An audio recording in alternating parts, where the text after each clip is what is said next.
तो चलिए बेटा कंटिन्यू करते हैं हम अपने chapter haloalkanes and haloarenes को। यहां पर इस वीडियो में मैं आपसे डिस्कस करने जा रहा हूं physical properties of haloalkanes and hello arenes.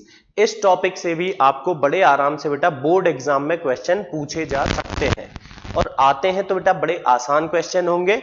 एक बार अगर आप पूरा लेक्चर देख लें तो गारंटी दे रहा हूं आपसे ये क्वेश्चन बन ही जाएंगे। तो अगर मैं हेलो एल्केन्स और हेलो एरीन्स की फिजिकल प्रॉपर्टीज डिस्कस करना चाहता हूं बेटा, तो मैं पहले उसके बेस के बारे में बात करूंगा। यानी कि हमें समझना होगा कि हेलो एल्केन्स में कार्बन और हेलोजन का जो बॉन्ड होता है उसका नेचर क्या होता है, और साथ ही साथ हमें देखना होगा कि हेलो एल्केन्स के जो मॉलिक्यूल्स हैं उनके बीच में कौन सा बॉन्ड है। अगर ये दो तरह की बातें हम समझ जाएं तो फिजिकल प्रॉपर्टीज तो बेटा चुटकियों में आप सीख ही जाओगे। तो चलिए देखते हैं। सबसे पहले हम बात करते हैं बेटा नेचर ऑफ बॉन्ड। कौन सा बॉन्ड बेटा? सी बॉन्ड एक्स, यानी कार्बन और हेलोजन में कौन सा बॉन्ड होता है, पहले तो हम उसकी बात करते हैं। मान करके चलिए मैं एक एग्जांपल ले रहा हूं CH3Cl। ये है हमारा क्या? क्लोरोमीथेन। क्लोरोमीथेन में एक कार्बन एटम है और आसपास इसके बेटा तीन तो हो गए हाइड्रोजन एटम और एक है अपना हेलोजन एटम। और जैसा कि आप लोग जानते हैं कि हेलोजन एटम की इलेक्ट्रोनेगेटिविटी कार्बन के कंपेयर में बहुत ज्यादा होती है। तो due to highly electronegative nature of halogen, ये जो शेयर्ड पेयर ऑफ इलेक्ट्रॉन है कार्बन और हेलोजन का, जो शेयरिंग इलेक्ट्रॉन्स है बेटा, ये क्लोरीन की तरफ थोड़ा सा शिफ्ट हो जाते हैं।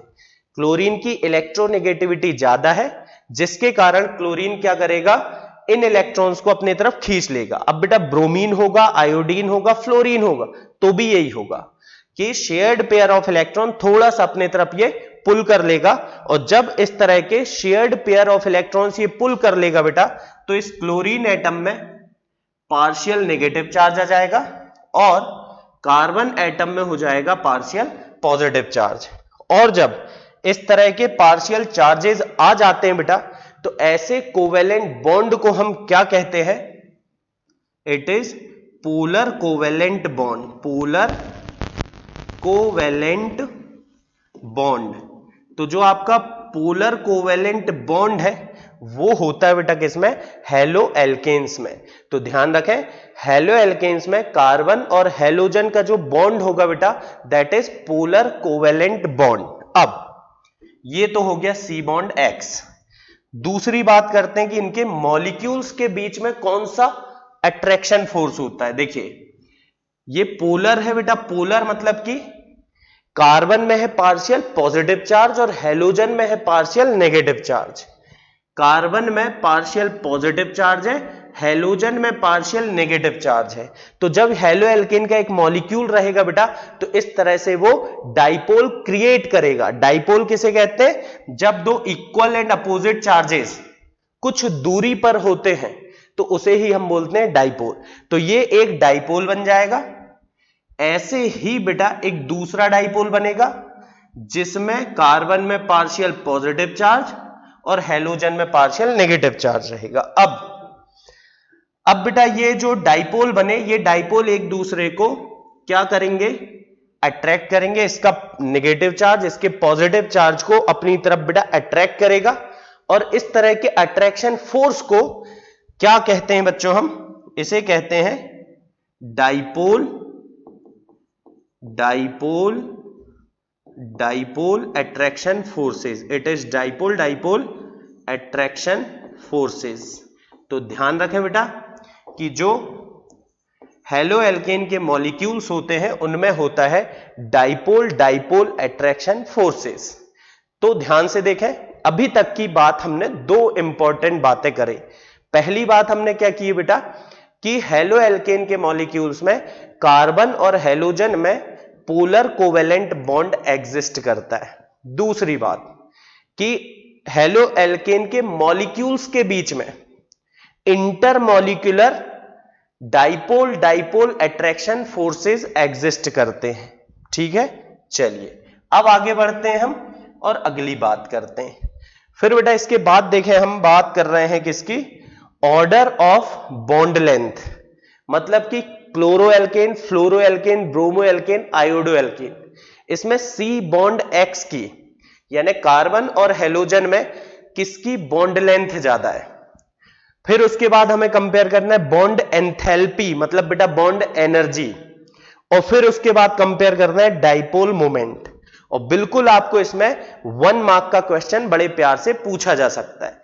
तो ध्यान से देखिए, होता क्या है कि जब आप लेते हैं बेटा C bond F, C bond CL, C bond BR and C bond I, इस तरह से आपने अलग अलग हेलो एल्केन लिए तो उनमें ऐसे बॉन्ड एग्जिस्ट करेंगे। अब एफ की जो इलेक्ट्रोनेगेटिविटी बेटा सबसे ज्यादा है, तो इसके कारण ये क्या होगा, ये सी वाले जो शेयर्ड पेयर ऑफ इलेक्ट्रॉन है कार्बन और हेलोजन, मतलब कार्बन और फ्लोरीन के जो शेयर्ड पेयर ऑफ इलेक्ट्रॉन है बेटा, उसको फ्लोरीन बहुत तगड़े फोर्स से अट्रैक्ट करेगा, जिसके कारण इसमें जो नेगेटिव चार्ज होगा बेटा वो बहुत ज्यादा होगा और कार्बन का पॉजिटिव चार्ज भी बहुत ज्यादा होगा। और जब ये पार्शियल चार्जेस ज्यादा होंगे तो इनके बीच का बॉन्ड बेटा सबसे स्ट्रांग होगा।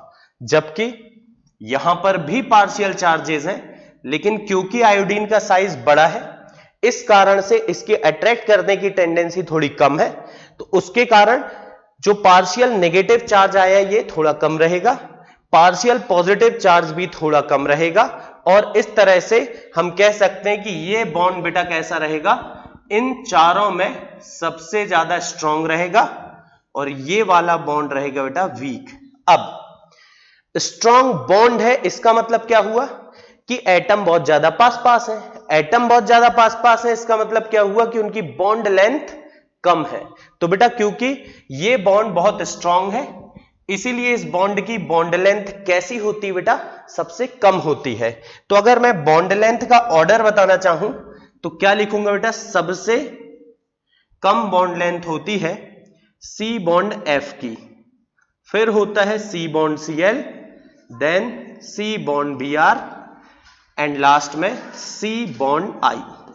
इस तरीके से हम इसे बना सकते हैं। तो ये बेटा इंपॉर्टेंट है, ध्यान रखें, आपको बोर्ड एग्जाम में 1 मार्क में अगर पूछा जाता है बॉन्ड लेंथ का ऑर्डर तो आप बता सकते हैं। Second is order of bond enthalpies. Bond enthalpy बोले बेटा चाहे बॉन्ड एनर्जी बोले, बात एक ही होगी। अब यहां पर पहले ही मैंने आपको बता दिया हूं कि जो सी बॉन्ड एफ है बहुत स्ट्रांग है, मतलब इसकी बॉन्ड एंथैल्पी या बॉन्ड एनर्जी सबसे ज्यादा होगी। तो बॉन्ड एनर्जी या बॉन्ड एंथैल्पी का ऑर्डर बेटा कैसा होगा, बॉन्ड लेंथ के अपोजिट। और वैसे भी आप समझ ही सकते हैं बॉन्ड लेंथ और बॉन्ड एनर्जी एक दूसरे के बेटा अपोजिट ऑर्डर में ही होते हैं हमेशा। तो हमें जो ऑर्डर मिलने वाला है वो कुछ इस तरह का मिलने वाला है, ठीक है। चलिए बढ़िया है बेटा। अब लास्ट है लेकिन बहुत इंपॉर्टेंट है, जो कि क्या है, ऑर्डर ऑफ डाइपोल मोमेंट। अब डाइपोल मोमेंट बेटा क्या होता है आप जानते होगे, 11th में पढ़े होगे, नहीं भी जानते बेटा डेफिनेशन वगैरह की बात मैं अभी नहीं करूंगा क्योंकि अभी तो हम बेटा कम टाइम में अपने बोर्ड एग्जाम पे फोकस कर रहे हैं। चलिए तो देखते हैं डाइपोल मोमेंट किसका ज्यादा होगा। तो जिसमें पार्शियल चार्जेस ज्यादा होते हैं डाइपोल मोमेंट उसका ज्यादा होता है। पार्शियल चार्जेस सबसे ज्यादा बेटा फ्लोरीन में है, तो डाइपोल मोमेंट सबसे ज्यादा होना चाहिए फ्लोरो एल्केन में, फिर chloroalkane, then bromoalkane और फिर आना चाहिए आयोडो एल्केन। लेकिन याद रखें बेटा ये एक्सेप्शनल है, थोड़ा सा एक्सेप्शनल चीजें हैं। आप तो जानते हो बेटा ऑर्गेनिक केमिस्ट्री और एक्सेप्शन का तो बहुत ज्यादा लेना देना है, जहां ई केमिस्ट्री वहीं आया क्या, एक्सेप्शन। तो यहां पर एक्सेप्शन क्या है बेटा कि सी बॉन्ड सीएल का जो डाइपोल मोमेंट है वो होता है सबसे ज्यादा, फिर इसके बाद C bond F, then C bond B R और लास्ट में आता है बेटा सी बॉन्ड आई। तो बिल्कुल ये आपसे पूछा जा सकता है और मैं आराम से बता रहा हूं बेटा इसमें कोई भी बच्चा बड़े प्यार से गलती कर सकता है, तो आप ये गलती ना करें। चलिए तो ये कुछ इंपॉर्टेंट बातें करने के बाद अब हम एक्चुअल में स्टार्ट करते हैं physical properties of haloalkanes. और फिजिकल प्रॉपर्टीज में भी बेटा जो पहली property that is physical state, कि आखिर इनकी फिजिकल स्टेट क्या है, सॉलिड होते हैं, लिक्विड होते हैं या गैस होते हैं। तो बेटा देखिए इसमें हेलोएल्केन की बात करें या बेटा ज्यादातर ऑर्गेनिक कंपाउंड आप पढ़ेंगे तो उनमें ऐसा देखने को मिलेगा, जैसे आपने 11th में एल्केन, एल्कीन, एल्काइन वगैरह पढ़ा होगा, तो उनमें ऐसा देखने को मिलेगा बेटा, हेलोएल्केन में भी देखने को मिलेगा कि जो कम कार्बन वाले हेलोएल्केन्स होते हैं वो गैसियस स्टेट में होते हैं, जबकि जैसे जैसे कार्बन बढ़ते हैं तो वो लिक्विड स्टेट में कन्वर्ट होना शुरू कर देते हैं, और अल्टीमेटली बेटा जब कार्बन बहुत ज्यादा हो जाते हैं तो वो सॉलिड बन जाते हैं, वैक्सी सॉलिड बन जाते हैं। तो इसमें भी हम वैसा ही बोलेंगे, क्या बोलेंगे बेटा कि C1 से लेकर के C2 तक के, यानी मिथाइल और इथाइल जो एल्केन है, मतलब कि मिथाइल हैलाइड और इथाइल हैलाइड जो है बेटा वो होते हैं आपके क्या, दे आर गैसेस। फिर इससे ज्यादा कार्बन हुए यानी कि C3 से लेकर के C10 तक के जो होते हैं ज्यादातर वो होते हैं बेटा लिक्विड, और इससे ज्यादा कार्बन वाले, ठीक है ना, कार्बन अगर बेटा 11 या 11 से ज्यादा होते हैं, है ना, 11 या 11 से ज्यादा कार्बन एटम होते हैं तो ऐसे हेलोएल्केन होते हैं कि आपके गैसेस। तो कुल मिलाकर के इतनी सी बात है बेटा कि जो आपका मिथाइल क्लोराइड है या क्लोरोमीथेन और इथाइल क्लोराइड है ये क्या होंगे बेटा, लिक्विड गैसियस स्टेट में एग्जिस्ट करेंगे। वहीं कार्बन जैसे जैसे बढ़ते चले जाएंगे तो ये लिक्विड स्टेट में आ जाएंगे, और जैसे ही कार्बन बहुत ज्यादा हो जाएंगे then they will become waxy solids. फिर ये तो उतना इंपॉर्टेंट है नहीं, लेकिन अब जो इंपॉर्टेंट है बेटा वो अगली फिजिकल प्रॉपर्टी है जिसका नाम है बॉइलिंग पॉइंट। बहुत इंपॉर्टेंट है बेटा।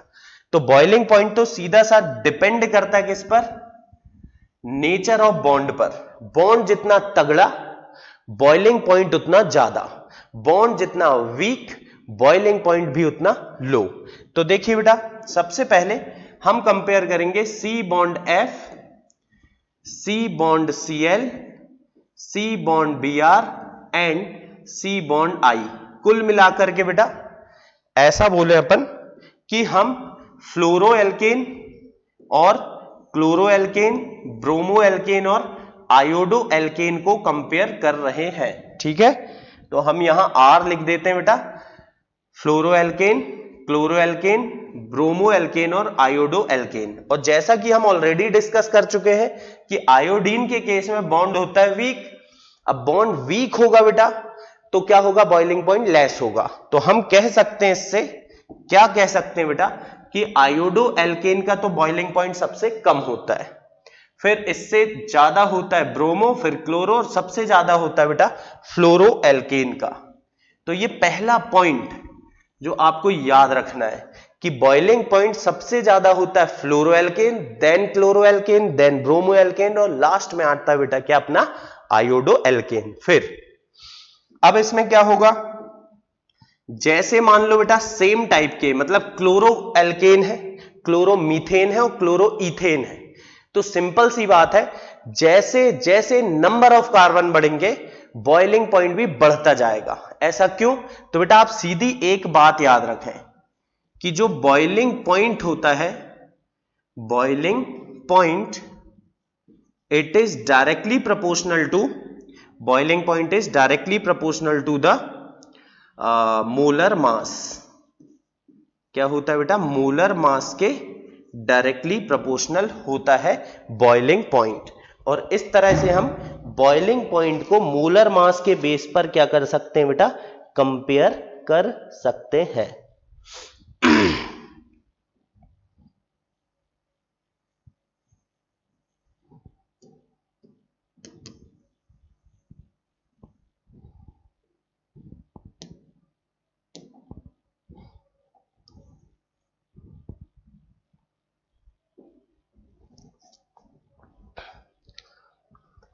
फिर हम समझते हैं नेक्स्ट फिजिकल प्रॉपर्टीज जिसका नाम क्या है बेटा, बॉइलिंग पॉइंट। तो बॉइलिंग पॉइंट क्या है ये तो आप जानते हैं बेटा। बॉइलिंग पॉइंट का सिंपल सा लॉजिक है, बॉन्ड जितना स्ट्रांग होगा बॉइलिंग पॉइंट उतना हाई होगा, बॉन्ड जितना वीक होगा बॉइलिंग पॉइंट उतना लो होगा। लेकिन बॉन्ड किसके बीच में बेटा? मॉलिक्यूल्स के बीच में। और मॉलिक्यूल्स मतलब जो इंटरमॉलिक्यूलर फोर्सेस है ये सीधे सीधे डिपेंड करते हैं बेटा किस पर? मोलर मास ऑफ सॉल्यूट पर। तो हम क्या कह सकते हैं, पहली बात जो आपको याद रखनी है, और ये बेटा हर जगह काम पड़ेगी, ऑर्गेनिक के हर चैप्टर में काम पड़ेगी, कि boiling point is directly proportional to what? Molar mass. Molar mass जितना ज्यादा होगा बेटा बॉइलिंग पॉइंट भी उतना ज्यादा होगा।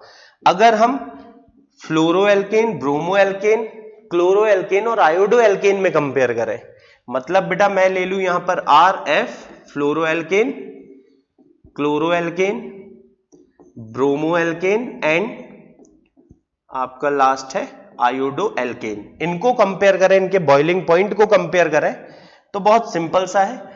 आयोडोएल्केन का जो मोलर मास है बेटा बहुत ज्यादा है।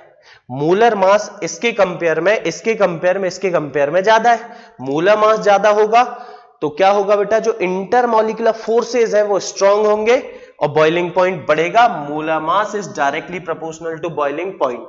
मोलर मास जिसका ज्यादा उसका बॉइलिंग पॉइंट भी ज्यादा।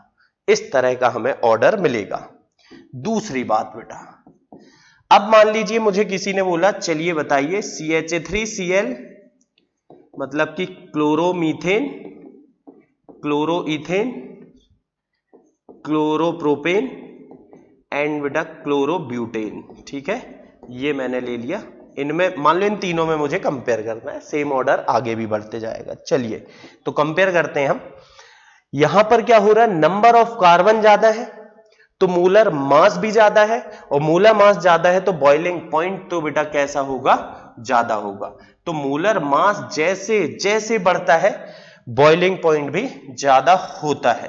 तो चाहे तो बेटा आप लोग ये बात नोट कर ले कि on increasing number of carbon atoms in haloalkanes boiling point increases.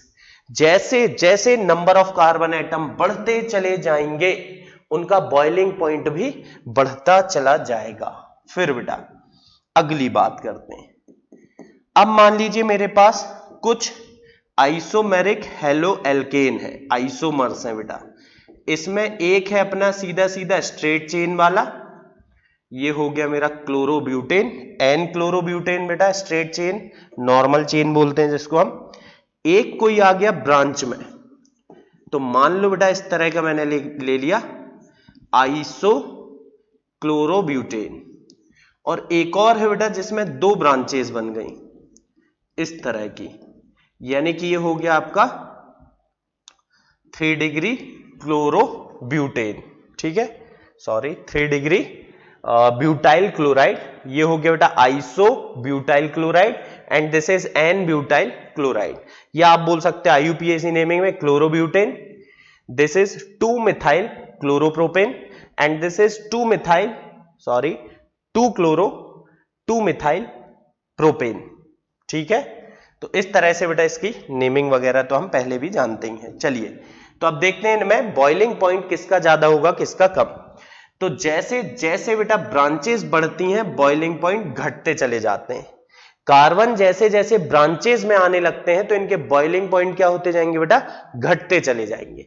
तो बड़ी सिंपल सी बात आपको ध्यान रखना है कि सीधी सीधी चेन है तो बॉइलिंग पॉइंट ज्यादा होगा, ब्रांचेस बढ़ेंगी तो बॉइलिंग पॉइंट लगातार कम होता चला जाएगा। तो चाहे तो आप एक पॉइंट लिख लें, क्या लिखेंगे बेटा? The boiling point of haloalkanes decreases on increasing number of branches. Branches जितनी ज्यादा होंगी बेटा बॉइलिंग पॉइंट उतना कम होगा। तो ये था एक बहुत इंपॉर्टेंट प्रॉपर्टी, इससे 1 मार्क में बिल्कुल कुछ भी बन सकता है। अगला क्या है बेटा? डेंसिटी। अगेन बेटा डेंसिटी क्या होता है? Mass upon volume. तो जिसका मास ज्यादा होगा उसकी डेंसिटी भी ज्यादा होगी, या सीधे आप याद रखें कि जो डेंसिटी है हेलोएल्केन्स की it is directly proportional to what? Molar mass. मतलब बेटा मोलर मास जितना ज्यादा होगा डेंसिटी भी उतनी ज्यादा होगी। तो यहां से बड़े आराम से हम बोल सकते हैं कि RF मतलब फ्लोरोएल्केन क्लोरो एल्केन, ब्रोमो एल्केन और आयोडो एल्केन में सबसे ज्यादा मोलर मास बेटा आयोडो एल्केन का है, इसीलिए इसकी डेंसिटी भी सबसे ज्यादा होगी। इवन बेटा मैं यहां पर बोल दूं, जो क्लोरो, ब्रोमो और आयोडो एल्केन है इनकी डेंसिटी वाटर से भी ज्यादा होती है ना, density is greater than water. किन किन की बेटा? क्लोरो, ब्रोमो और आयोडो एल्केन की जो डेंसिटी है, density is greater than water, greater than water. तो ऐसे ही बेटा छोटी मोटी बात है, ध्यान रखें, पूछी जा सकती। चलिए फिर सॉल्युबिलिटी, यहां से बेटा बड़े आराम से बड़ा अच्छा क्वेश्चन बन सकता है। अगर ये क्वेश्चन आएगा तो मिनिमम 2 मार्क्स आपको देखे जाएगा। देखिए हम बोलते हैं क्या कि वाटर में हेलो एल्केन्स डिसॉल्व होंगे या नहीं, तो बेटा डिसॉल्व होने के लिए एक कॉमन कॉन्सेप्ट जो अपन जानते हैं वो क्या है? लाइक डिसॉल्व्स लाइक, मतलब पोलर पोलर में डिसॉल्व होता है और नॉन पोलर नॉन पोलर में डिसॉल्व होता है।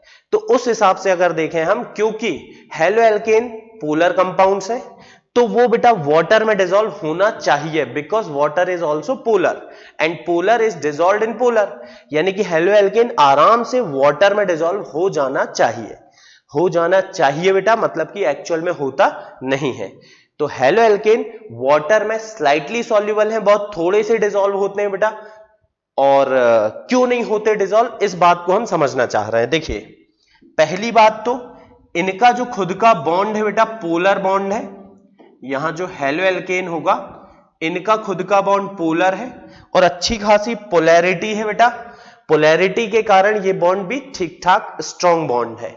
और जो वाटर होता है वो तो आप जानते ही हो बेटा, वाटर में क्या होता है, वाटर के मॉलिक्यूल्स में इंटरमॉलिक्यूलर हाइड्रोजन बॉन्डिंग होती है, इनके बीच में बेटा ये इंटरमॉलिक्यूलर हाइड्रोजन बॉन्डिंग एग्जिस्ट करती है and due to this intermolecular hydrogen bonding they are very close to each other. अब बेटा इनकी हाइड्रोजन बॉन्डिंग को अगर हेलो एल्केन के मॉलिक्यूल्स ब्रेक कर पाए तो वो उसमें डिसॉल्व हो जाएंगे, लेकिन क्योंकि इनकी खुद का बॉन्ड अच्छा खासा स्ट्रांग है और साथ में ये वाटर के इंटरमॉलिक्यूलर हाइड्रोजन बॉन्डिंग को बेटा ब्रेक नहीं कर पाते हैं, that's why they are insoluble in water. ठीक है, तो ये क्वेश्चन बिल्कुल बेटा बोर्ड एग्जाम में आपसे पूछा जा सकता है, haloalkanes are slightly soluble या बेटा इनसॉल्युबल इन वाटर, व्हाई? तो आप आंसर क्या लिखेंगे? देखिए वर्ड टू वर्ड हम सारी चीजें देखते हैं, इसको आप नोट भी कर ले चाहे तो। Haloalkanes are slightly soluble in water because when they dissolve in water energy is required to overcome the dipole attraction forces between the haloalkane molecules and intermolecular hydrogen bonds of water, whereas less energy is released when they are dissolved।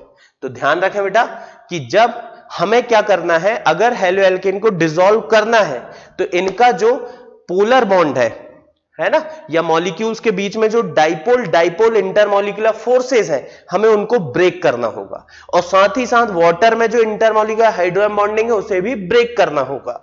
और जब इन्हें हम dissolve करते हैं तो उतनी energy release नहीं हो पाती है जो इन इंटरमॉलिक्यूलर हाइड्रोजन बॉन्डिंग को और इंटरमॉलिक्यूलर डाइपोल अट्रैक्शन फोर्सेस को ब्रेक करने के लिए जरूरी होती है। तो क्योंकि बेटा इन जनरल ये एनर्जी अवेलेबल नहीं होती है, दैट्स व्हाई ये वाटर में डिसॉल्व नहीं होते हैं। हां लेकिन बेटा ये ऑर्गेनिक कंपाउंड्स में लाइक बेंजीन, फिनॉल, अल्कोहल, इनमें बड़े आराम से डिसॉल्व हो जाते हैं। तो ये बात आप ध्यान रखें। तो ये थी बच्चों फिजिकल प्रॉपर्टीज। फिर अगले लेक्चर में हम कंटिन्यू करेंगे इनकी केमिकल प्रॉपर्टीज के साथ।